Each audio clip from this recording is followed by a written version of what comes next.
boa tarde, sejam todos bem-vindos, sejam todas bem-vindas a mais um Pausa para a Educação, o seu programa aqui na TV Itapê, que trata de educação nos seus aspectos teóricos e práticos. Eu sou o professor Jovir Filho e vou estar com você nessa próxima meia hora, discutindo questões de matemática, de língua portuguesa e também conceitos de educação. O conceito que eu quero discutir hoje é conhecimento.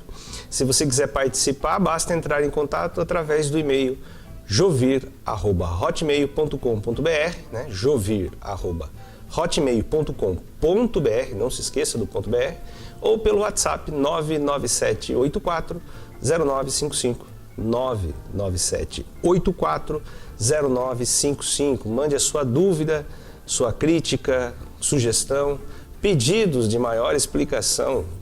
O que disser respeito ao nosso programa é sempre muito bem-vindo e a gente sempre coleta essas informações e pensa programas futuros. Quero começar então com vocês hoje falando sobre o conhecimento, um aspecto que a escola, a educação, ela trabalha com conhecimento. Mas o quanto se reflete sobre a natureza do conhecimento? O que é ter conhecimento? É uma das coisas com as quais eu mais tenho pensado, debatido comigo mesmo, nas minhas leituras, nos últimos anos. Não por menos comecei a me dedicar muito à leitura de textos ligados, não à profundidade no sentido fisiológico, mas ligados à mente, à neurociência, à neurologia. Porque essa coisa do conhecimento, a natureza do conhecimento, diz respeito diretamente à condição da aprendizagem, e diz também daí a aprendizagem diz respeito ao ensino. Infelizmente, posso dizer, os cursos de formação de professores não se preocupam estritamente com este tipo de coisa. Por quê? Tanto por conta da tradição escolar que a gente tem, da tradição de formação de professores, como também pela própria necessidade de questionar.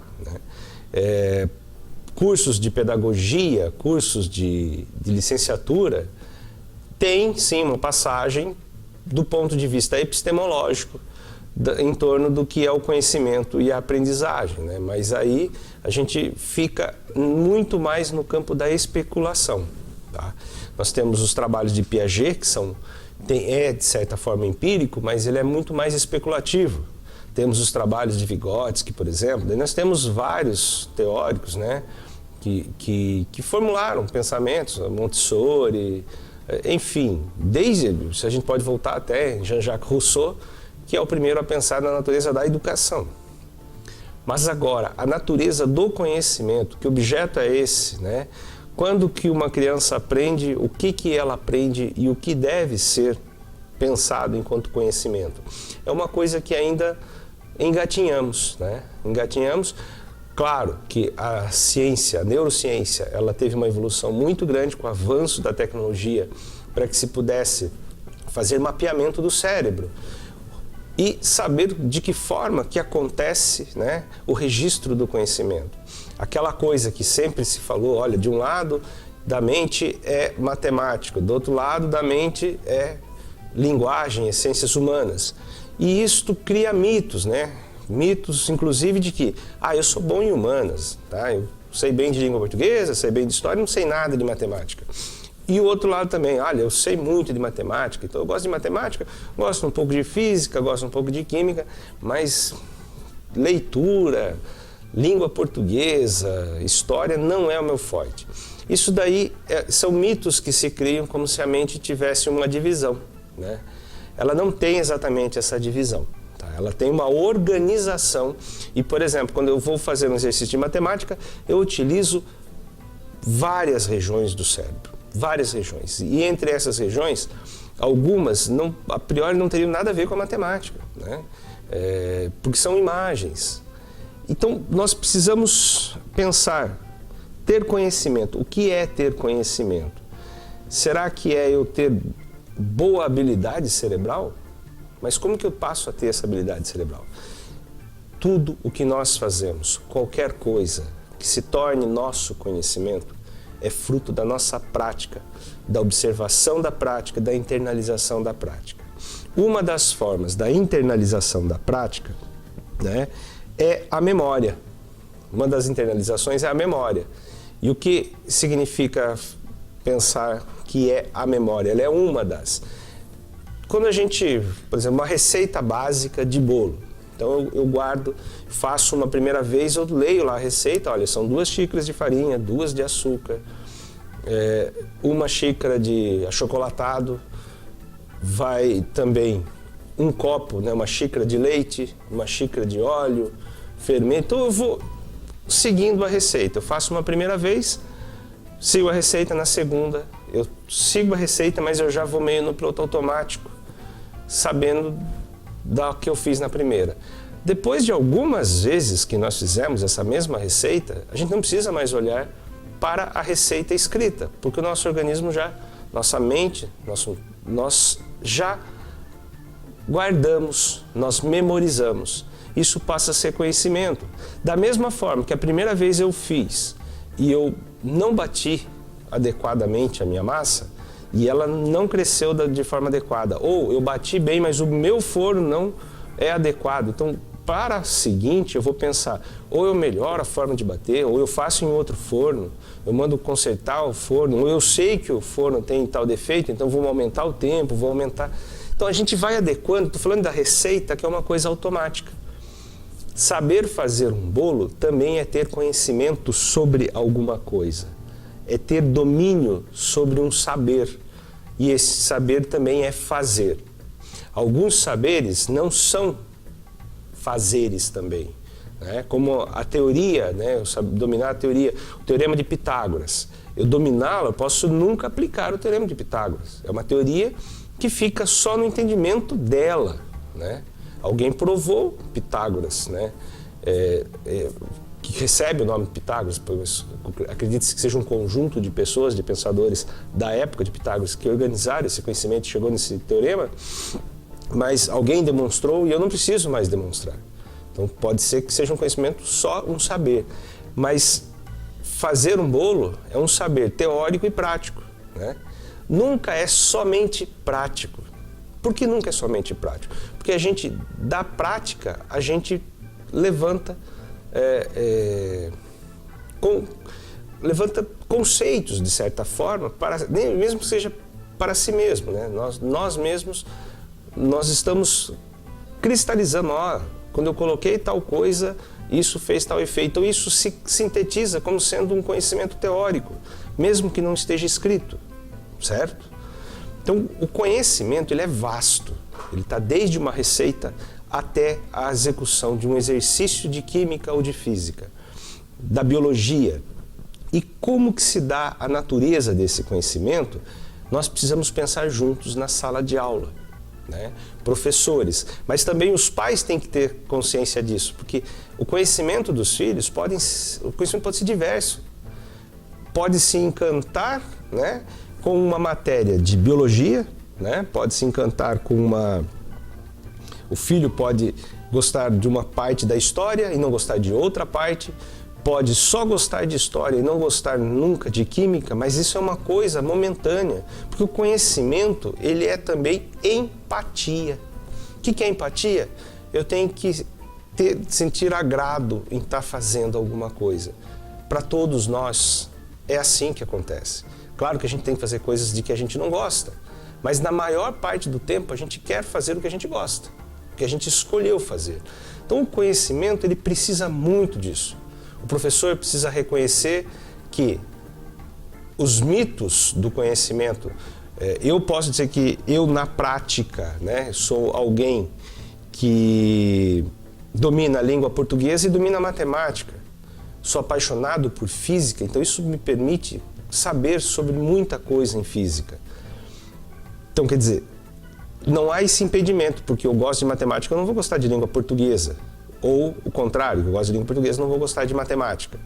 Então, nós precisamos romper algumas barreiras, quebrar alguns mitos, e os professores precisam pensar juntos o que é a natureza do conhecimento dos seus alunos. O que determina essa aprendizagem?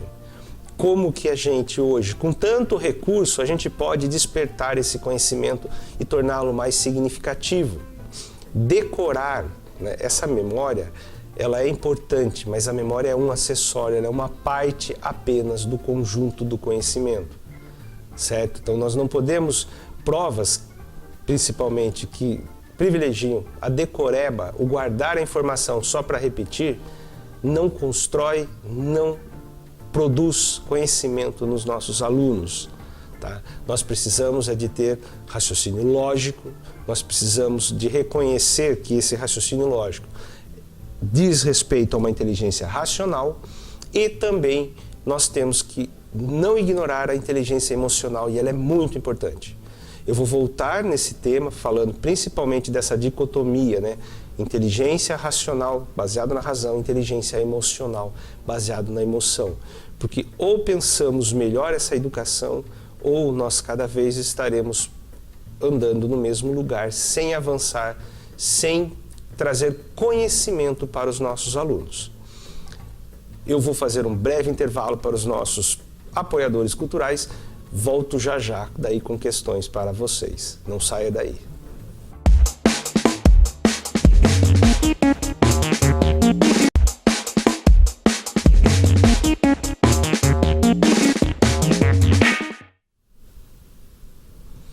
Vamos para nossas questões.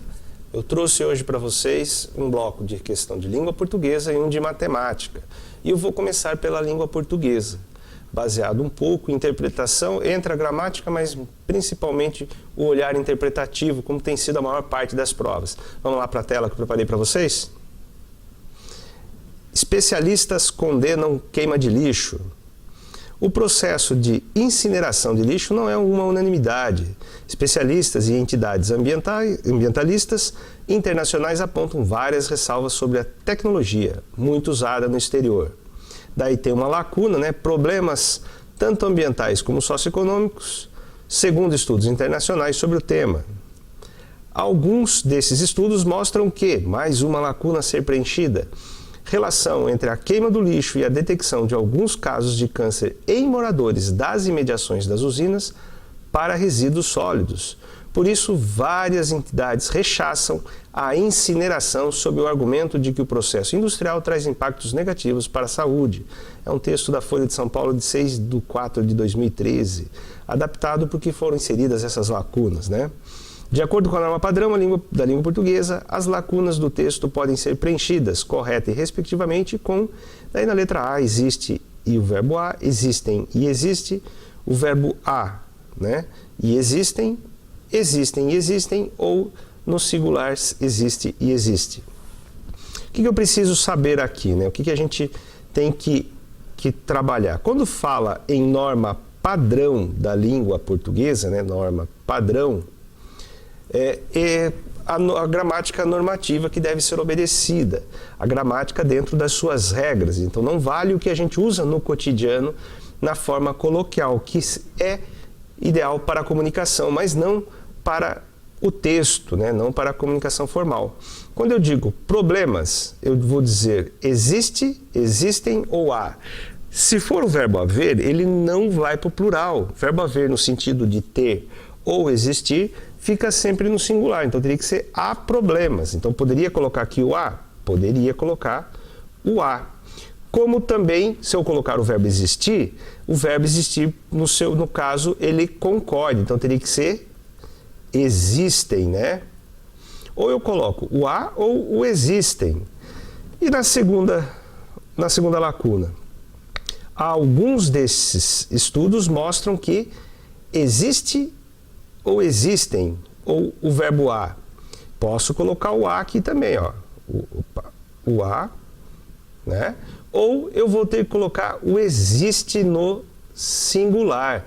Por quê? Relação existe e não relações. Não tem nenhuma que eu coloque, olha, o existem e o verbo há não tem. O há e duas vezes o A não tem, então a única que eu posso preencher é a alternativa B, né? Olha lá, existem e existe. Então, é uma questão de cuidado, né? E eu tenho que entender que o verbo haver poderia ficar no singular. Eles trabalham com diferentes preenchimentos. Vamos já emendar outra questão? Vejamos lá o que eu trouxe na próxima questão para vocês. Considere o trecho a seguir. Por isso, os cientistas dizem, olha, o dizem está em destaque, que as comparações entre um mês e outro não são, o são também está em destaque, precisas. Mesmo assim, já há uma sensação de alerta. Mudando o tempo dos verbos em destaque, que estão no tempo presente, para o tempo passado, tem-se correta e respectivamente. Dirão, serão e haveria. A letra D é digam, sejam e hajam. Letra B, diriam, seriam, haveriam. Letra E, disser, forem e houver. E a letra C, disserem, eram e havia. Então, eu tenho aqui os verbos em destaque, o verbo dizem e o verbo são e o verbo há. Primeiro lugar, dirão está no futuro do presente, então não encaixa. O diriam está no passado? Não, diriam é futuro do passado, é futuro do pretérito. Disser também é futuro. E o digam é presente no subjuntivo. Olha só, que só de eu analisar o primeiro verbo, eu já fico apenas com a alternativa C. Disseram, que é pretérito perfeito, eram, que é pretérito imperfeito, e o havia, que é pretérito também imperfeito. Então, ficaria como uma construção. Por isso, os cientistas disseram que as comparações entre um mês e outro não eram precisas. Mesmo assim, já havia uma sensação de alerta. E por que eu coloco o eram e não coloco o foram, né? Opa, ficou feinho aí, vamos apagar e deixar bonitinho na tela. Por que daí eu não coloco o foram? O foram é pretérito perfeito. E diz respeito. O que é o pretérito perfeito? Diz respeito a algo acabado, feito por completo. Nesse caso não caberia, porque eu estou falando sobre o momento em que os cientistas dizem, né? Os cientistas dizem, os cientistas disseram. Então não estou falando de algo acabado por completo. Por isso que eu fico com o eram e o havia e não o houve, né? É a alternativa C, a correta. Vamos fazer mais uma questão de língua portuguesa para a gente fechar esse bloco de língua portuguesa. Está lá a tirinha do Calvin, né? Quer fazer uma pergunta, Calvin? Sim, quem me garante que a educação que eu estou recebendo está me preparando adequadamente para o mercado de trabalho? Será que eu estou mesmo recebendo toda a formação? Daí tem uma lacuna a ser preenchida. Irei precisar para competir em uma economia globalizada? Eu quero ganhar muito dinheiro quando me formar. Nesse caso, meu jovem, sugiro que você comece a estudar de verdade. Os seus resultados na escola vão depender do quanto você se aplica. Esquece. Daí o Calvin viu que não dá certo só reclamar, né? E o que o enunciado está pedindo? Considere a seguinte fala do segundo quadrinho. O segundo quadrinho é onde está lá a lacuna. Será que eu estou mesmo recebendo toda a formação e como que eu posso completar? Né? Considerando as regras de regência verbal, ou seja, o que completa, né? A complementação, regência verbal, é o que complementa o verbo, aquilo que completa o verbo. De acordo com a norma padrão da língua portuguesa, a lacuna presente na fala pode ser corretamente preenchida com letra A que, letra B, de que, letra C, em que, letra D, com que, ou a letra E, sobre que. Então ele está dizendo, será que eu estou mesmo recebendo toda a formação a que irei precisar? Aqui a pergunta é, né, quem precisa, né, precisar de algo. Por isso eu já vou direto, né, quem precisa, precisa de. De que irei precisar. Isso é regência. Ó. O verbo precisar, ele é transitivo indireto, então ele tem trânsito, ele recebe objeto, e esse objeto é indireto porque ele vem com preposição. Olha a preposição de, que não pode faltar ali na alternativa correta. De que irei precisar. Pois bem, são 3 questões que são de gramática, mas que precisam de interpretação e de compreensão e principalmente leitura. Eu vou fazer mais um breve intervalo para que a gente troque a chave da língua portuguesa para a matemática. E na sequência nós voltamos. Não saia daí.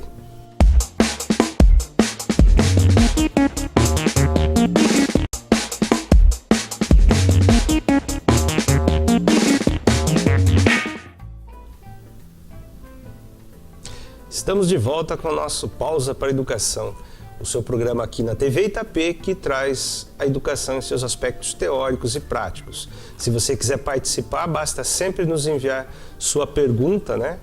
Sua sugestão, sua crítica para o e-mail jovir@hotmail.com.br, jovir@hotmail.com.br ou pelo WhatsApp 99784 0955, 99784 0955.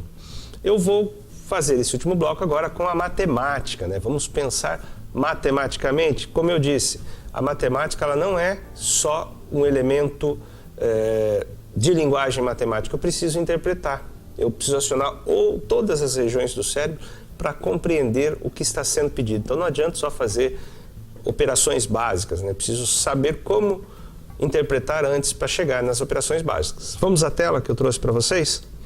Tá lá. Disponho de certa quantia para fazer compras. Para comprar um par de tênis, uma camisa e uma calça, faltarão R$30. Se eu comprar a calça e a camisa, sobrarão R$90. E se eu comprar a calça e o par de tênis, sobrarão R$10. Como que eu posso pensar nessa questão antes de ir para as alternativas? Eu sei que eu tenho um total. Esse total dá para eu comprar tênis, né? Dá para eu comprar uma camisa e uma calça. Dá certinho? Não, falta R$30. Então quer dizer que desses três valores eu tenho que tirar R$30 para dar o meu total. Porém, esse total, ele é o quê? Né? Se eu comprar a calça e a camisa, vou comprar a camisa, vou colocar na ordem que eu coloquei ali, ó, camisa mais calça, ainda tenho R$90 para gastar. Agora, se com esse total eu comprar o tênis e a calça, o que acontece? Sobra também R$10. Então, qualquer comparação que eu fizer aqui é adequada. Eu sei, né? Então, que esse total é igual a camisa mais calça mais 90. Se eu coloco lá, ó, tênis mais... Vamos simplificar isso daqui para ficar melhor. Eu vou chamar o tênis, né? O tênis de TE, a camisa de CM e a calça de CL menos 30. Isto é igual a quê? A camisa mais a calça mais 90. O que eu fiz? Eu igualei essas duas aqui. Olha só, eu tenho calça de um lado, calça do outro lado. Tenho camisa de um lado, camisa de outro lado, calça de um lado, calça de outro lado. Então sobrou o quê? Tênis menos 30 é igual a 90. Então esse tênis é igual a 120, pois eu passei esse 30 para lá. O que eu descubro também? Então posso pensar aqui que esse tênis é igual a 120, eu posso substituí-lo nessa informação aqui, né? Então eu sei que 120 mais a calça mais R$10 é igual. Eu posso pegar camisa mais calça mais 90. E agora eu comparei essas duas aqui, ó. Então, calça tá dos dois lados, aqui 90, né? Estava esquecendo 90. Eu tenho que 130 menos 90, porque eu passei o 90 para cá, é igual ao valor da camisa. Então, a camisa é igual a 40. O que acontece aqui, né? Acontece que eu tenho que analisar. Tem como eu descobrir o valor da calça? Eu descobri que a camisa é 40, o tênis é 120. Infelizmente, por mais que eu faça as substituições, a calça vai ser sempre uma incógnita, vira só uma função. Por isso que eu tenho que analisar as alternativas. Ela não está em termos de valor absoluto. Está dizendo que se eu comprar só a calça, sobrarão 130. que eu gastarei 150 com o tênis e a camisa, que o par de tênis custa 110, que a camisa custa 50 e que a calça custa 100. Então, eu não posso ter certeza com relação à calça, né? Não tenho essa certeza. A camisa eu sei que custa 40 e não 50, então também não pode. O tênis custa 120, então não dá. Gastarei 150 com o tênis e a camisa? Não. Se eu pegar o tênis e a camisa, dá 160, então não pode ser essa. A minha resposta correta é a letra A. Por que eu tenho certeza disso? Porque olha aqui, ó. Se eu comprar, ó, o tênis é 120, mais esse 10, significa que se eu comprar só a calça, do total, deixa eu pegar aqui, ó. Do total, eu tiro a calça, sobra para mim R$130, que é, ó, 120 do tênis, mais esse R$10 que já estava dizendo lá da sobra, se eu comprasse a calça e o tênis. Então, se eu comprar só a calça, sobra para mim R$130, essa é a alternativa correta. Questão que depende muito da interpretação e do entendimento. Vamos ver mais uma questão de matemática? Vejamos. O número de alunos de uma sala de aula é menor que 50, formando-se equipes de 7 alunos, sobram 6, e formando-se equipes de 9 alunos, sobram 5. Nessas condições, se forem formadas equipes de 8 alunos, o número de alunos que sobrará é igual a quanto? 1, 2, 3, 4 ou 5. Vejam bem, essa questão não tem como eu montar uma equação fixa para ela. O que eu preciso saber aqui é de tabuada. Eu sei que tem menos de 50 alunos. E daí eu sei que a tabuada do 7, ó, tabuada do 7 menor do que 50, ela é regressiva, ó, 49, 42, 35, 28, 21, 14 e 7. A tabuada do 9, regressiva, menor do que 50, ela é 45, ela é 36, ela é 27, ela é 18 e ela é 9. Pois bem, o que eu tenho que pensar aqui? Como eu formando equipes de 7 sobram 6, não pode ser 49 mais 6 aqui, ó, que seria o 55, porque estouraria o valor que está dizendo lá que é menor que 50. Eu poderia pegar então o 42 mais 6, que daria 48. Vamos pensar, 48 dividido por 9, ó, 9 vezes 5, 45, sobraria um 3 e não 5, como está dizendo aqui. Também não tem como eu aceitar essa resposta. Então eu pego o 35 mais 6, deu 41. 41 dividido por 9, olha lá, 9 vezes 4 é 36. 36 para chegar no 41 dá 5, exatamente quanto está falando ali, ó. Ou seja, tem 41 alunos. Olha como é simples se eu tenho a ideia de como fazer a questão. Daí eu faço 41 dividido por 8, dá 5. E o resto é 1. Por isso que a resposta correta é a alternativa A. Muito simples, eu preciso saber de tabuada, eu preciso saber de operações básicas. Eu vou parar com essas questões, mas espero que vocês, tendo dúvidas, mandem-nos, né? Entrem em contato para que a gente pense novas questões. Eu quero pensar com vocês essa coisa do conhecimento, essa construção da educação ideal, né? Que não precisa ser a melhor, a perfeita, mas que seja ideal para a nossa realidade, para que os nossos filhos, os nossos alunos tenham conhecimento, tenham uma escola que seja significativa, tenham um estudo que seja significativo. Eu espero vocês na próxima semana. Até lá!